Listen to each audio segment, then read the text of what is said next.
Director of National Intelligence Tulsi Gabbard is resigning after about 15 months in the role of the Director of National Intelligence. Yeah, we want to get straight to the White House and bring in Kevin Liptak with the latest. What are we hearing right now?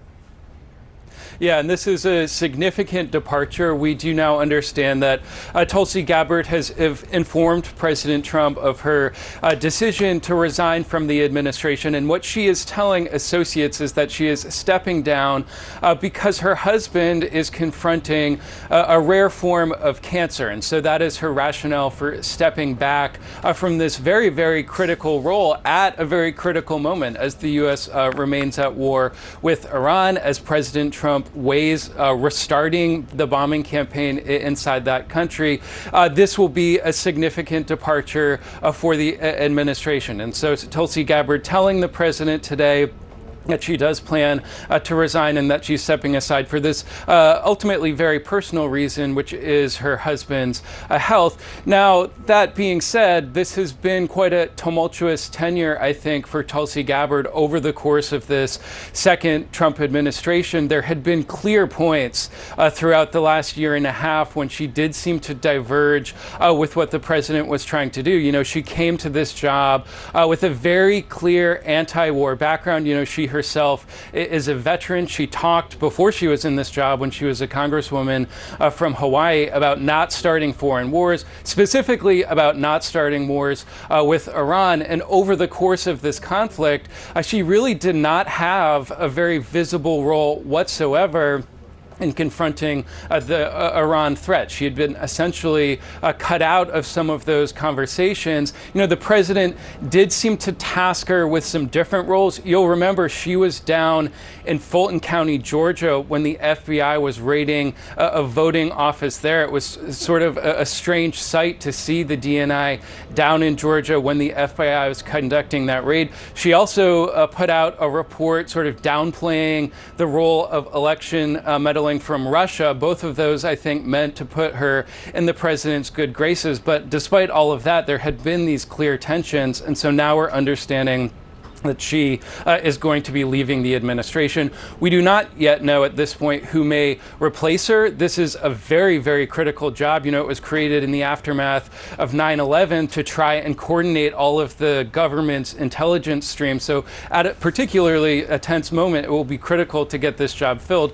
But at least for now, Tulsi Gabbard saying that she will no longer be the Director of National Intelligence. Yeah, especially as the United States is at war in the Middle East, it's notable that the Director of National Intelligence is departing. I also just want to talk about sort of the policy positioning of where Tulsi Gabbard was in terms of Director of National Intelligence.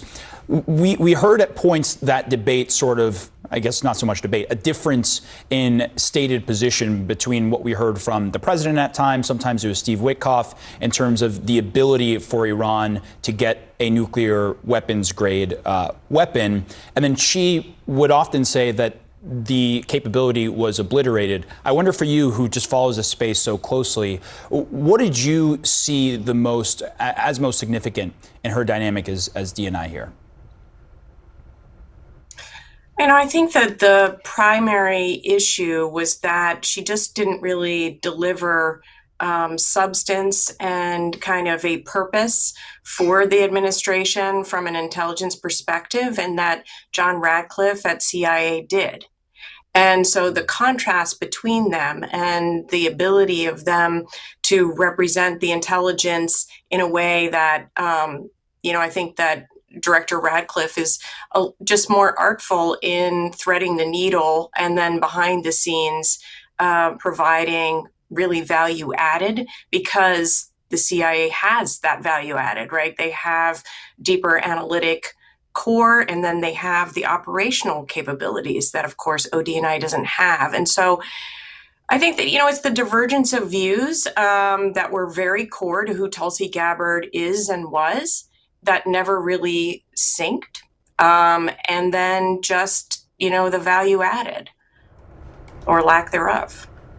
Wow. I'm also curious, Beth, about the most recent incident that drew criticism from both parties regarding her visit to this elections office in Georgia. She's obviously, as DNI, focused on coordinating overseas intelligence, But there she is in Fulton County at a domestic FBI search of this elections office, reportedly putting President Trump on the phone with FBI agents as well, raising concerns about political interference. The backdrop, of course, President Trump's claims about the 2020 election and there being fraud in Georgia. And then beyond that, there were these conflicting explanations about why specifically the DNI would even be there. I mean, what does that tell you about her time as DNI and the ways in which her relationship with the president evolved into her work? Yeah, I think that,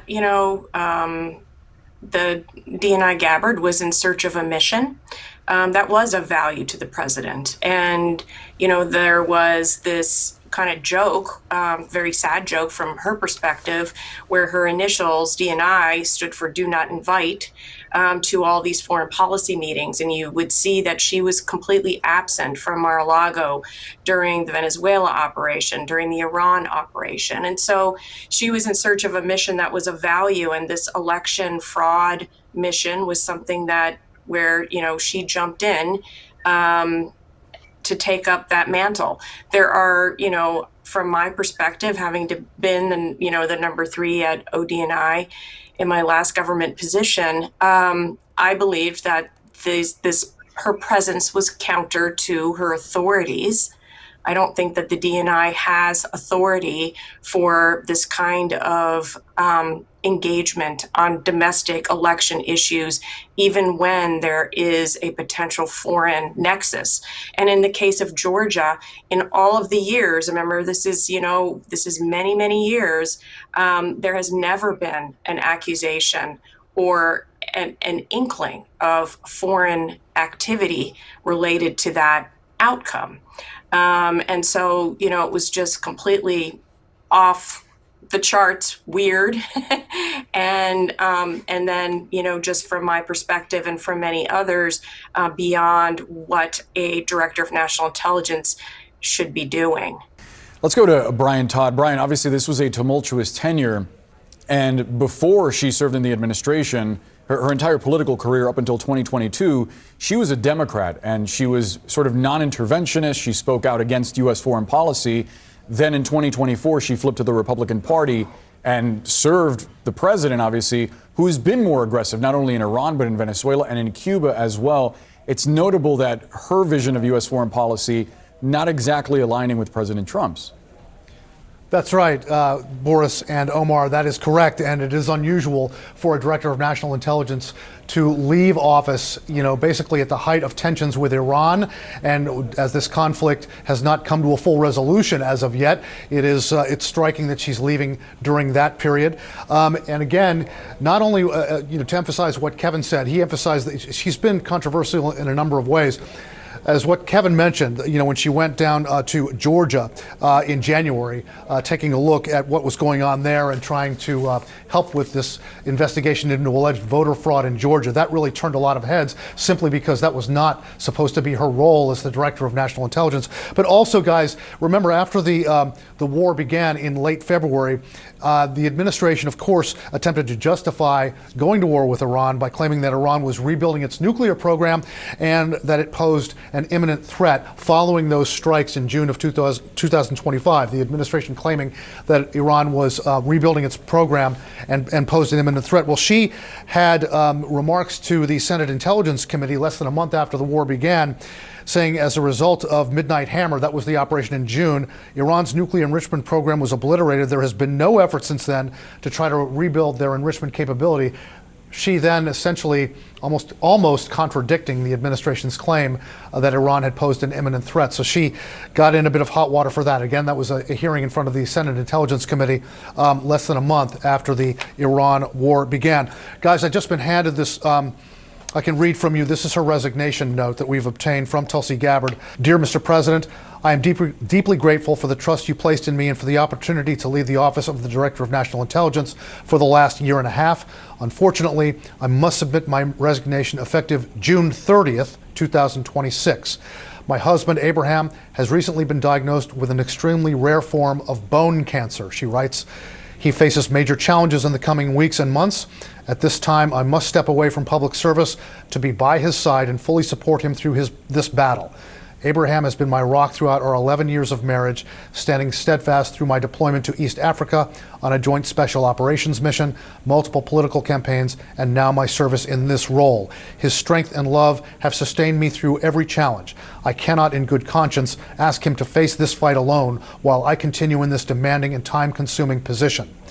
The letter continues here, quote, while we've made significant progress at the ODNI, advancing unprecedented transparency and restoring integrity to the intelligence community, I recognize there is still important work to be done. I am fully committed to ensuring a smooth and thorough transition over the coming weeks so that you and your team experience no disruption in leadership or momentum. Thank you for your understanding during this deeply personal and difficult time for our family.